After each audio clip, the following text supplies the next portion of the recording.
Good morning and welcome to the ZMC Business Hour.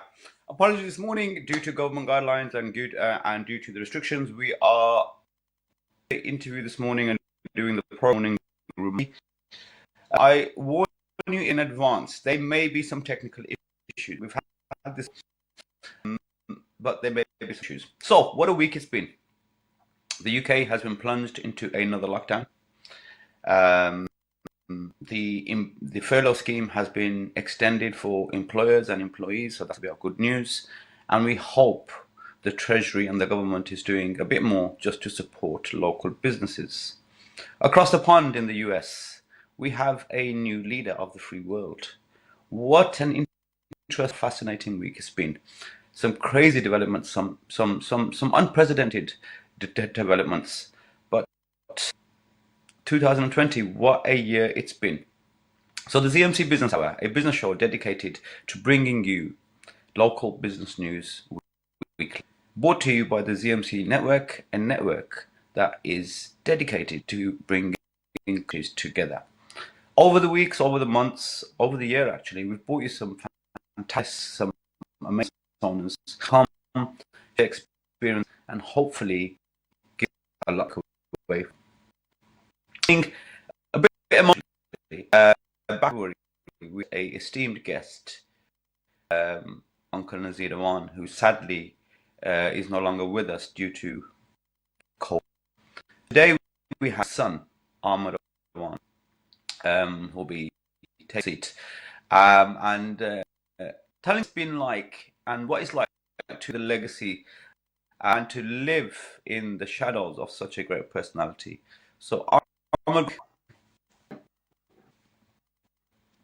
Hi, a bit sorry. Unfortunately, the line is quite bad. I can just about hear you, but yes, my name is Awan, and we have two businesses. Our first business is Awan Real Estate Limited, and that's a property portfolio company, an investment company. And the second business we have is a trading company called Awan International, which was formed after the merger in 2013. Okay, so for the viewers who don't really know much about your background, what does Awan International actually do? What's the business? Well, the property side of the business is an investment property portfolio business, which we have professional families as residential tenants, and we have some major blue chip companies as our commercial tenants. And the main business which I've been quite involved with is Awan International, which is selling branded consumer products to major online retailers, to wholesalers, to other shopkeepers. And that's something that we've been doing since 1970s, which is a company that my father formed, and we continue to do so today. But obviously, with times are changing, times are challenging. When we restarted the company in 2013, a lot of people said to my dad, "What are you doing? Why do you want to come back into this business? This wholesale businesses, it's falling. It's people are not doing as well as they were doing in the 80s." And I remember my dad saying to me, he said, "Don't worry, Nazir Awan is back. Watch me, and I will show you how it's done." And we've been continuing to do so ever since.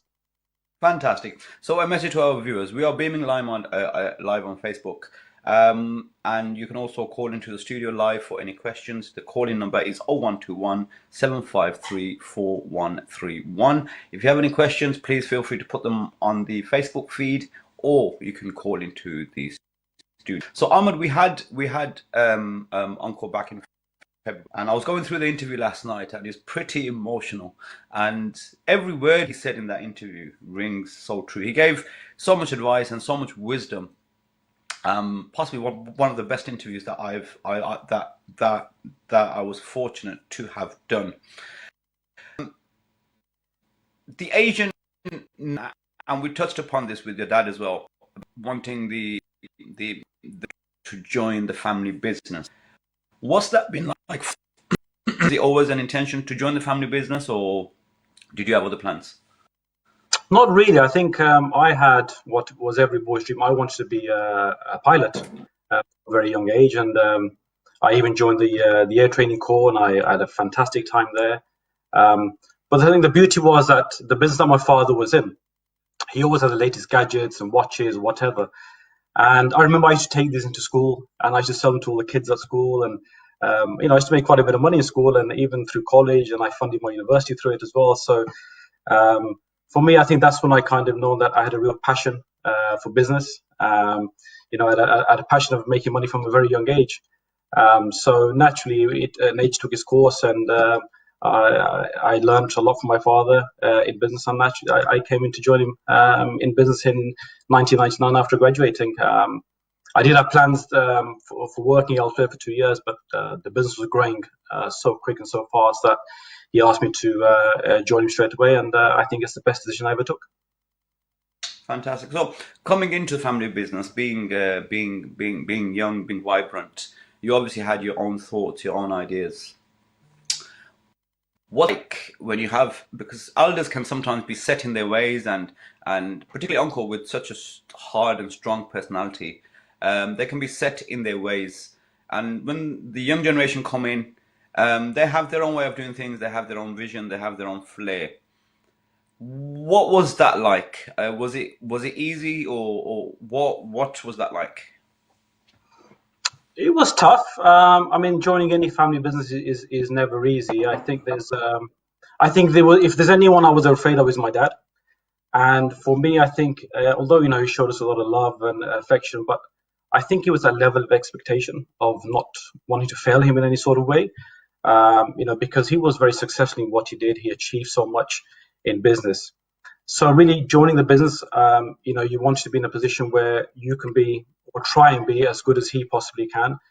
And I think with business, even though you may come with a lot of flair and a lot of ideas and whatever, what it doesn't come with is the level of experience that the older generation have. But my father was very open-minded, very understanding. He was willing to change. He would listen to us, and I could bring in ideas, whatever. But it's his experience that kind of formulated the view of moving things forward and trying to incorporate new ideas into the business. So he was happy. He was good in terms of changing things, and he was happy to change. And I think that's what made him an entrepreneur. So yeah, it's never easy, joining a family business. The hours are very long. People might think that, oh, you're joining a family business, life is going to be easy. Well, no, it's not, because you're taking on a major responsibility of, especially a business And which I, is so and I successful. suppose that's a key point there you make, because people do have this notion that joining family business, everything is ready made for you. It's going to be an easy ride. And I suppose for some people it can be an easy ride because the groundwork, the foundation has been laid and it's been done. And when the young generation come in, it's just picking from where the elders left and just carry on. Well, I think it can be pickings, and I think that my dad was aware of that. And I remember when I went in, I went in all suited and booted into my first day of work, and the first thing, my dad said, "Well, hang on, no, you got to go and offload that truck out there." Sometimes you think to yourself, "Oh, why is he making me do that?" But fast forwarding these 20 years on, I think it's the best thing he ever done, because I got to learn my father's business right from the ground down and all the way up, and that experience you can't buy that. So it was tough. It was long hours, and especially during Christmas time when we were, sometimes working till 9, 10 at night. And yeah, it was tough, but it's the most best experience you could ever get from joining a family business. So I asked the same question to your father, for the elder generation who want their kids to join the family business. Your advice be to them? I think the advice I would give to them is, look, you've got to understand that these children are going to join a family business, but the kids also have to come with passion and with drive and willing to learn. And what I would say to the older generation is, be willing to change, because sometimes the older generation, they kind of stuck in their ways of running their business and they're comfortable where they are. But the new generation want to elaborate. They want to take that business on. The older generation have made this platform for you, and we want to build on that. We don't want to be stay stagnant in one place. So listen to them. Listen to their ideas. And the only thing I could say to the older generation is pass on your experiences to them, because that experiences that they've gained over 20 years, whatever, we, the younger generation, can't buy that overnight. That comes with time. So support them, and listen to them. And, it's being able to have that change and moving your business forward. And the same question for the younger generation who are being asked by the elders to, or there's an expectation within the family or the, for the younger generation to join the family business, but they're a bit hesitant, and they've got other ideas and they want to go off and do something else. You're obviously educated, you've been through college, you've been through university, you have your own identity. You didn't need to join the family business. You could have gone off and done something yourself perfectly well. What would your advice be to the younger generation? Should they, and if they should, how should they approach it? I think the key thing is for them not to think that it's going to be an easy life. I said it before, it's very, very long hours. And sometimes, I think touching on the point that sometimes you might find it a struggle going to family business because you might have uncles, cousins, brothers, cousins, sisters involved in that business. And sometimes they might have more experience than yourself. But I think the key thing is to learn from the experience, pass on your ideas, talk amongst your family. You bounce off each other with different ideas. And I would say, going with that passion, going with that drive, and try and push that business forward. It's a family business. Yes, it does come with a lot of rewards, a lot of financial rewards, but at the same time, you're building on something which is an empire built by your family. And I think it's important for us as a generation to build on that empire that your parents have made as a very successful business. But it's I think for me, and what my dad would always say to us is, don't ever leave that fire in your belly burning. Make sure you go out, you work hard, put the best you possibly can into your business, and together we can help this business succeed. Okay, you after graduating, there was a period where you worked outside the family business to get your own experience. No, I didn't. I wanted to work outside to gain that experience, because sometimes people say it's very easy just joining a family business and getting into it. But so you want that kind of experience outside. But because of the growth of the family business and the way it was moving, I had to join literally the business immediately straight after my graduation. Okay, so you missed out on that external experience as such. I did, but I think I ended up gaining a lot more experience working under my father. Yes, yes. So you obviously you wholesale and you supply a lot of blue chip companies, and you recently won a contract for being the sole distributor of a sanitation product. Hmm.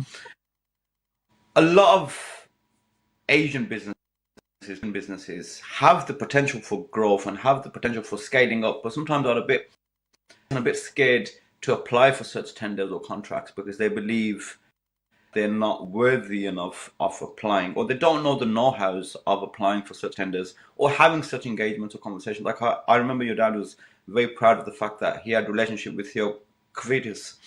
I mean, that's a massive thing. That's an absolutely massive thing. Would you say is important for business owners? How they themselves feel worthy of being able to have that level of engagement? I think it's having the belief in yourself and the belief in your products. Um, you should never shy away of because they're so big businesses, we can't do any business with them. No, that's not the case. I think it's believing in yourself, believing in your business model, believing in the products that you have. And if you have a great product, you can sell the product to literally anybody. We were never afraid of knocking anybody's doors. I remember when we started the business, restarted the business in 2013, and things weren't as great as they were in the 80s. Then we changed our business model and we went predominantly into branded consumer electronics. But we wanted to do it on a larger scale. So we used to knock the doors of all the major online and high street retailers, the Range, the Theoprofitas, and many other people, and even Amazon themselves. We knocked on the doors, and if we had a product and we knew that we could put it into them, it's not rocket science. It's knowing that I can get this product into them because this product is in very high demand. So, we used to email them, we used to phone them, we even went to have business meetings with them. When we approached Theoprofitas, we said that we got these products, and they said, yes, please come and see us. And, we put all the business model into practice, and, and it's been flourishing ever since. If you have a good product and you have a good business sense, there's no reason why you can't put that product into these people.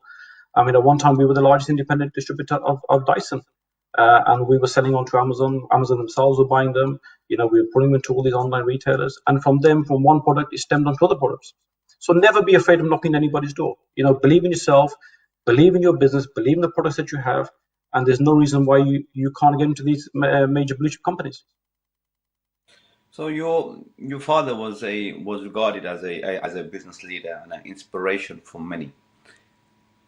Since his past, been very unfortunate. I think it's 8 months today, Yeah, 7 months a day. Yeah.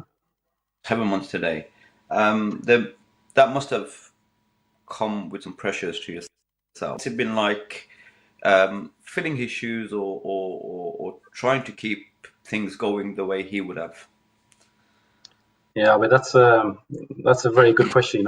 How do you fill the shoes of a man with a wealth of knowledge and success and expertise and experience? And I guess the only way I can answer that question is that I think he's naturally ingrained this in me. I've been working with my dad for 20 years plus, and I spent so much time with him in business, and having lived with him and traveled with him and attended so many social events with him, and obviously many of you have probably seen us there together. So I think over the years he's been building me up and trying for me to learn as much as I possibly can from him.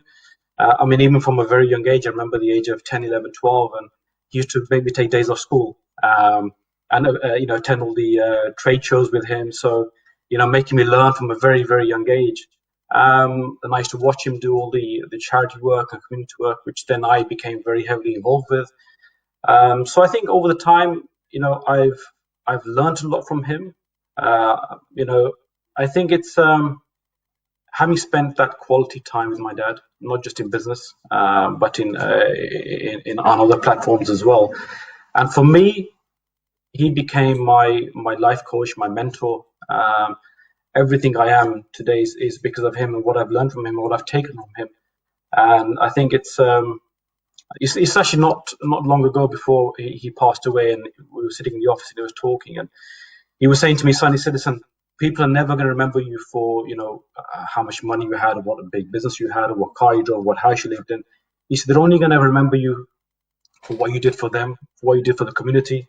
And these are the things that leave the legacy behind. And it's for people like us to try and emulate him as the best possible way that we can, because of the great success that he achieved and the great things that he did. So it's really leaving a legacy for me as a son to carry on and try and do all the great things that he done. Well, I was comment on social media. Touching upon my previous question, a lot of Asian businesses tend to deal with Asian customers, and this is a trend. What sets your business apart, where you are happy to deal with anybody, and the people who do have the mindset of dealing with Asian businesses, what should they do to change their thoughts? Because obviously, we being Asians, we can sometimes restrict ourselves and restrict our market, whereas myself, I've gone out and dealing with everybody. How do we change people's mindset? And what's the secret behind that? I think changing people's mindset is depending what type of business they're in. Now, they could be in a service sector, they could be in a sector where they're supplying goods. So really, the whole of the market is open up to you. Why would you want to confine yourself to certain, target group? It's different for certain businesses who are in certain areas where they're predominantly Asian people, like a retailer. Naturally, his customers will always be predominantly an Asian clientele, for example. But in the game that we are in, you see, we're open to anybody and everybody. You touched upon, for example, the a sanitizer ban which we had. Now, my walking customers, we have a lot of English people, a lot of African people, a lot of Asian people coming in. But we're not limiting ourselves just to what we're doing here. So, for example, the sanitizer business you were saying that we talked about earlier, it's a Welsh company, and what they done was they had a sanitizer which is non-alcohol based. Now, naturally, me are thinking, well, hang on, this is a great product for the Muslim market, or a product for which is good for a place of worship, whatever, or for children. But we never just looked at that. So what we looked at to do was we wanted to build on that brand and be able to supply everybody. My target is always everybody. It's not just one area or one group of people. And we did very, very well with that, taking that model and trying to, show that product to various groups all over the world. And we helped formulate this other products alongside this company. And then I became a global distributor. And now we're offering these products to people in Korea, in Malaysia, in the Far East, in the Middle East, in Africa, here. So you shouldn't really limit yourself to anything. You've got to change the way things are done. You've got to think, where can I place certain products? Which communities can I place products to? Open your mind and think that you can supply this to everything. Don't limit yourself. Why limit yourself? You're limiting your business if you limit yourself. So any products you have, you can actually give that product or show that product to various amounts of people. Don't limit yourself. There's no reason why you should do that. Fantastic. So my apologies to the viewers. It may seem like I'm being rude and looking away. We're not currently in the studio. We are doing this show remotely. So we're having to make do with the equipment that we have. So I have screens to my left and screens to my right. So I'm trying to keep up with the messages. And the show's proven to be pretty popular. I'm getting loads of questions coming in. So thank you for your questions. And if you want to call in live to the studio, you can do so. Or please feel free to drop your messages on the Facebook feed. So we have another question. What adjustments in business have you made in light of the current economical and social environment we live in? So obviously COVID's been a massive down for a lot of businesses. A lot of businesses have vanished. Some have survived, some have thrived. What's it been like for yourself? And what changes have you made to keep up with the current situation? Well, as you know, it was very difficult for us because it was literally 2 weeks after lockdown that my father actually passed away. So at that time, things were very, very new. We were shut for actually 10 days. And it was only a week after we buried my dad that, these thoughts that my dad always said is, look, just be positive, get up. I can always remember that echoing in my mind. So literally it was 2 days after that we buried my dad that I started to go back into the office because there was a lot of business that was pending. And unfortunately, we too were hit because prior to lockdown, we had all the major companies who had placed massive orders with us. We had £400,000 worth of orders of goods that we had bought in. And now these companies are shut down. So there's two things we can do. We think, okay, what do we do here? Because they're not going to buy the goods off us. We've got to pay our suppliers in X amount of days. So this is when you start to persevere. You start thinking, hang on, you can't just stay stagnant with these things that we must do. So a lot of companies had actually started going online. So what I did was with all these goods that we had is I started to offer them to all these major online retailers just to keep things going and keep businesses going. And that's the model that we kind of took. And, thankfully, we managed to clear a lot of our goods out to these people. We were selling it ourselves online. And luckily, when a lot of these major companies came out of the kind of lockdown closures, many of them actually honored their orders and they took on the orders and continued to place their orders. So it's trying to persevere. When things are down, you think, well, hang on, what other opportunities are there? And I know there was a shortage of PPE at the time of lockdown. So then it's not a product that we're in. So, I started to import a lot of PPE, supplying into the NHS because they were, having problems getting PPE. So we had to make sure the standards of the product was right. So when you do try and do different things, you've got to make sure you do it absolutely properly so you can actually get, for example, the PPE into the NHS, which were required by a certain standard. So, there's many things that you can do. Even when the chips are down, you've got to think, hang on, we've got to keep on doing Yeah, business. Many other ways. it's very important to adapt to the situation around you, and I think that's something. Despite the passing of your father, and despite all the challenges you were faced with, you managed to adapt to the changing circumstances. And I think since April it's been changing regularly, and I think you've managed to keep up with the changes and change as the circumstances changed. So if anybody were to take anything away from that is, I think a lot of businesses in the first lockdown folded and panicked. And then we got a sense of relief that things are opening up again, and now we've been plunged into a second lockdown, which I think is going to be a lot more detrimental than the first one, because in the first lockdown people were scared, petrified, but there was a lot of support from the government, and everybody was in the same boat. Then we get released into a an element of freedom, and we come back out again, and we start running our normal lives and normal days, and our businesses are picking up again, and suddenly we're plunged into another lockdown. So this lockdown, I think, is going to be a lot more detrimental, and it's very important, I think, for businesses to kind of stuck and look for the changing opportunities, because opportunities are there, and everybody So that the I've opportunities are interviewed. there. I totally agree. The opportunities are there. There's always an opportunity. I always had foreseen a second lockdown. I mean, that's something that was inevitable. I had in my mind that this can happen again. And I think it's about managing your money. It's about managing your products, managing how you're spending your money, managing what products you're bringing in. Are you going to be able to sell these products? Are you going to be able to offer these to businesses? There's always an opportunity at every given time, but you've got to have a plan of action. It was very difficult to have a plan of action when the first lockdown happened because it came very unexpected. We didn't know much about COVID. We learned a lot from that lockdown, especially in business. We learned a lot from that lockdown. So really, the second one, most businesses should have had that in mind. What are we going to do if another lockdown happens? Who knows? There might be a third lockdown. So Yes, it's a matter of getting through this period. I mean, this for businesses is the golden period, the golden quarter of every business. You have the Black Fridays, you have the Christmas. will Unfortunately, we're there not going be to a be seeing. Black Friday this year? Will there be a Black Yeah, Friday there this will year? be there will be a Black Friday, but it's going to be an online Black Friday. I'm sure most of your viewers probably had emails, virtual shopping. Come and virtual shop with us. You know, I mean, a lot of these companies, like for example, we deal with, they're still buying for Black Friday because Black Friday has now become a major online platform. Black Friday, it's not the same as going into a shop and having to look at that. This is where we're saying you have to change ways, and we're seeing a lot of these major corporations adopting this idea of a virtual shop. So there will be a Black Friday, but unfortunately, you won't be able to go out and shop, but it's going to be online. So yes, there is always that. Right, we've got a question coming. It would be good to discuss any mistakes that Arman has made in business and how he learned from them to better himself for the future. Listen, I think everybody makes mistakes, and I think it's a great thing to make mistakes, because you're only going to learn from them. And what my dad said, listen, everyone makes mistakes. He said, I have made mistakes in business. But if you don't learn from them, then what's the point? You've got to make mistakes to build on the person that you are.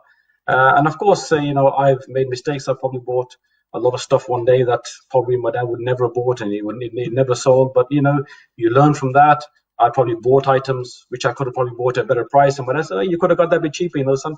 But again, I would say that comes down to the initial experience that I didn't have at the time. But I think making mistakes is a very good thing as long as you learn from those mistakes. I think that's the key. You've got to learn from the mistakes and know that you've made a mistake, and then say next time I'm not going to do that again. You know how to do it better next time. You also do a lot of work in the community. You spent some years working with Birmingham Youth Sports Academy. You spent some time chairing that organisation. You were a judge at the Asian Chambers Awards. How important is it to give something back to the community? The way your father was a big advocate of that, and you're following the same footsteps. How important is that? I think for me, it's very very important. I come from a family of 3-4 generations actually who have always done some sort of community work. It's all nice having a business and building that business, but it's a shame if you don't give anything back to the community, especially to a community that's given you so much. My grandfather came in '62. My father came in '64. They naturally saw a lot of struggles. So when they started to see the success of their business, they put a lot of hard work into the community. And we were always told that you must give back. I mean, I've said this many times, but our surname Awan means to help others. And when you say you got to live up to your name, I think it's very important to do that. I said before, I remember my grandfather doing a lot of work for the community. I've seen my father do a lot of work for the community, not just the business community, but the Pakistani community, the Asian community at large, really. So I think it would have been a shame if someone from our generation didn't carry that legacy of doing community work on. So I got into community work about 7 years ago. I joined Birmingham Youth Sports Academy as a business advisor, then I went on to have the role of a vice chairman and finally as a chairman. And this is belongs to give back to the community that gave me so much, gave our family so much. trying to do a lot of work with the children just to give them some sort of hope, especially the inner city, Birmingham, where it's very difficult for them to achieve anything or have some hope. So it was just to inspire them in some sort of way. Through the power of sport, we managed to do some sort of mentoring programs, some education programs with them. And I mean, yourself, when you came on board, you saw the children, how much hope we gave these kids. And if we can change even 10% of the children that come through our door, or do 10% for your community, I think it's so rewarding for me. I find that a lot more rewarding than gains of business. I think it's very, very important to look after your community and do work for your community and support your community, because this is the community that gave you everything that you are today. Fantastic. I'm getting some really, really constructive comments coming on social media. And my apologies to the viewers again. I'm focused that way because that's where my screens are, and I'm trying to keep up to date with the messages coming in on the social media platforms.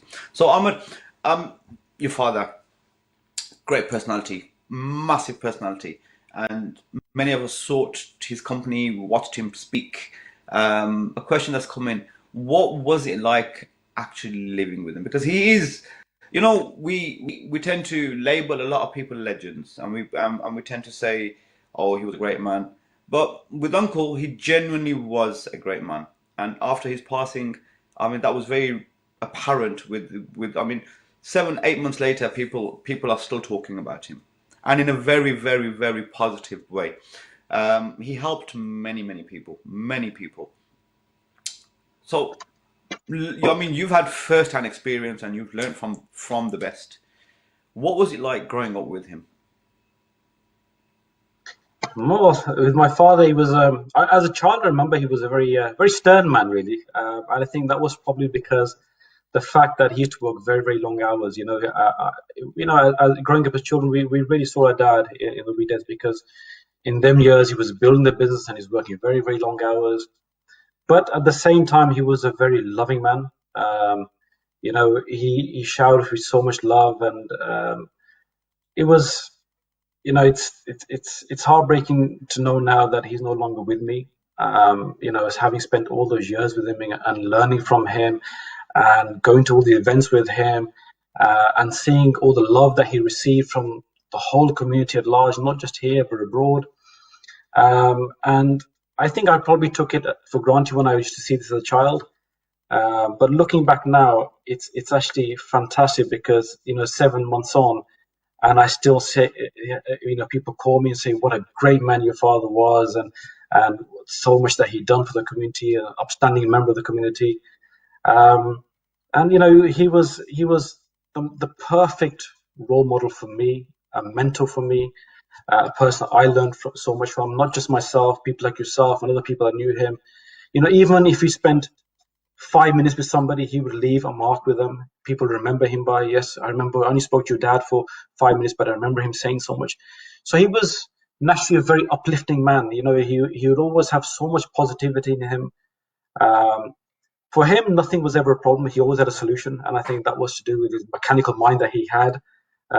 So he was a guy you could always turn to, and he'd always give you the sound advice. Sometimes you might not agree with him, but eventually, what the things that he used to say, you think, yeah, that's absolutely right. He gave us the right advice, and he gave a good grounding to us. I think he always told us, always remain humble, always have respect for others. Don't ever think you're bigger than anybody. I mean, he was a man who achieved so much success, but he was so grounded, so humble.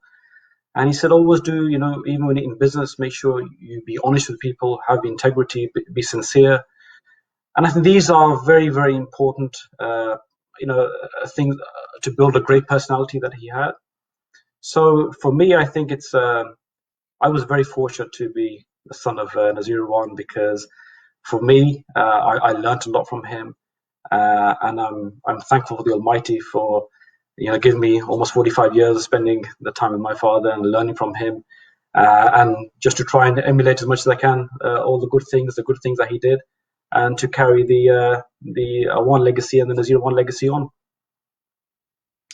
So, the secret to growth. I mean, Uncle spoke about this many times that he started from scratch. And like yourself, he was hustling at a very young age, and he built the empire. And you've obviously witnessed the growth. What do you think is the secret to the success of where Awan International is today, and to the scale that both father and son have grown the business? Like I said before, many businesses can only dream of the growth, and they restrict themselves. They can achieve it, but they keep themselves isolated and restricted. What do you personally believe has been the secret to the immense growth?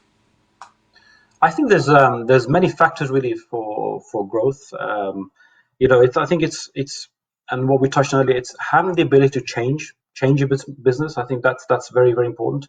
Not just your business, but yourself, because you have to adapt to certain situations. Having the perseverance, because things aren't always going to go the way you think they're going to go. So you've got to persevere. Well, if this happens, I can change and do this and do that. I think that's important. And I think the most important one is, I think, believe in your abilities, believe in what you know, believe in yourself. That's quite important. And having the confidence in yourself, having the confidence in your business. Don't think that you might come to a certain thing and you can't carry on. It's having the confidence to overgrow, the power to succeed and keep moving forward. I think that's important. And hard work and determination.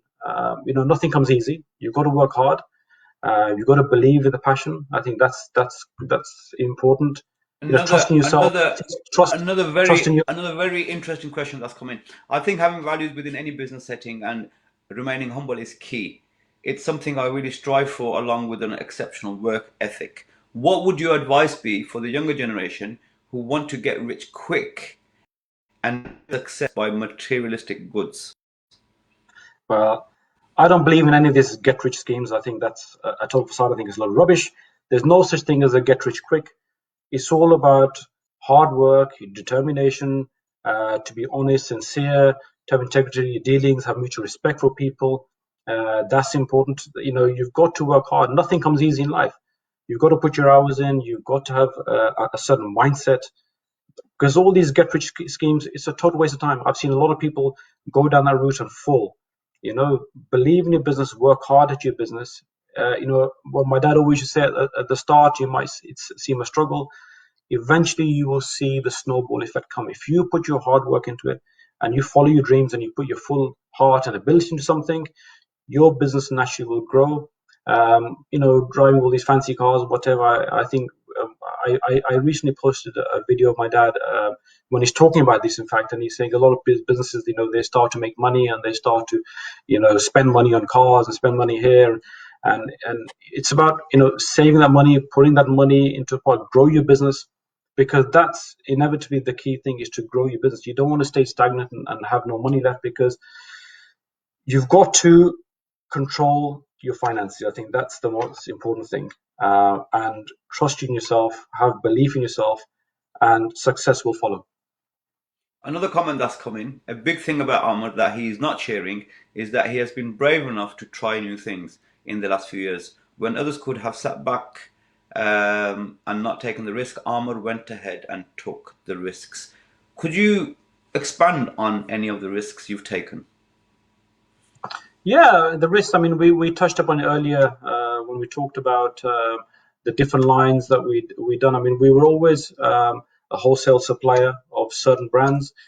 And then, like I said, business was not the same what it was when we came back in 2013. So then we thought, hang on, maybe we need to change something. We need to get out of the products that we're already doing, and maybe try something new. But with everything that you take, there is always a certain amount of risk involved, because you're sometimes putting a lot of money into these products, and you think, are you going to be able to push these products? And we took on major brands, and sometimes when you take on major brands, you're committing yourself to. Sometimes you have to say buy a large amount of these products, to get into the door with these big corporations. You can't put, Mickey Mouse orders in with these boys. You've got to place big orders, and we took that step, and it was a big financial risk that we took. But we believe in ourselves. We believe that we can actually push these products forward, and this is why we opened doors with all these major online retailers. And I mean, that was one of the risks that we took, because it could have turned also, because when you're buying these sort of products, you're talking £250,000, £500,000 worth of investment straight away, and that's a lot of money. That's a lot of cash flow that a business can have a much they can suffer for that if they lose all that. So there are certain risks that we did take, and but the calculated risk, you've got to take a calculated risk. I think that's important. So yeah, there has been times that we have taken risks. I mean, for example, with the sanitizer business that we're in now, for me that was a major risk because this is a major contract after the passing of my father that I took on. But for me, again, I believed I could do this. I believed I could push these products. Again, it was a big investment. We helped to redevelop products, to cater for everybody. And then eventually the success came, and I became the global distributor of these products, and we're now supplying to a major organization or a major corporate in the Middle East. So occasionally, yeah, you do take big risks, and especially for me, after a big platform has been raised, you don't want to see the platform crumble. So each risk for me is risking the legacy, a business that my father left behind. So I've got to look, that every day I'm living in this sort of risk. So, but I believe in myself. I believe in the attributes that my father instilled in me. So hopefully we can succeed. Do you believe that you can ever stop growing your business? Like you've obviously reached a pinnacle, and I think you reached the pinnacle many years ago. But despite that, you've carried on growing, growing, and growing. Do you believe that because certain businesses, um, we seem to think that we've got to a level, we're earning a certain income, and that's it. We're content. Uncle's famous words were, "I will work until I drop." I was watching that video again last night, and for him, I don't think it was the money. I think it was the growth and the ambition, and the sense of achievement. Do you think you can ever stop growing your business or stop developing it? Absolutely not. Absolutely not. Your business has always got, you can always grow your business. Some people, what they do, they grow the business to a certain extent, and they're content. It depends on where are you content with your business. Now, for us, we're always hungry for new business. We want to open new avenues. We want to keep growing the businesses. I think it's very unfair if you say to yourself, "Well, And that's I'm not happy always with wealth driven, I is am." it?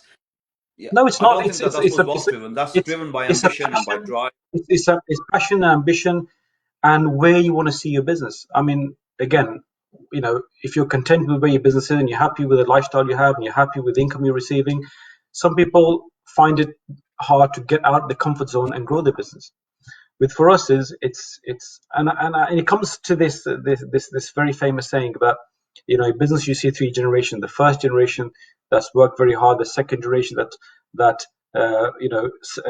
is a massive success in the business, and the third generation is the one that can break a business. So there's a lot of pressure there for us as being the third generation in business. So for us, it's we are always thinking ahead of how are we going to increase the business, how are we going to grow the business, and there's always room for scope. I don't think you should limit yourself in saying that we can't grow anymore. There's different avenues you can go by. There's different things that you can try. So I think it's very selfish to say that we can't grow anymore, we can't do anymore. There's always something that you can do. Fantastic. Ahmed, thank you very much for your time this morning. It's been an absolute pleasure. And again, you brought back some incredible memories. Just doing the preparation last night was rather emotional. It But was, thank you and very to be honest, I think it's important that I think a motto that my dad always lived by. He said, look, he always just lived by this motto. He said, look, always think positive, and positive things will always happen. And I live by yes. that motto every day now. Sometimes I think back and I think, what would my dad have done in certain situations? And the answers come back to me. It's again, it's naturally ingrained in me, and I think that's the key thing, and that's what he always believed in, is thinking positively. I think that's the key thing in growing any business and sustaining any business. Fantastic. Thank you very much.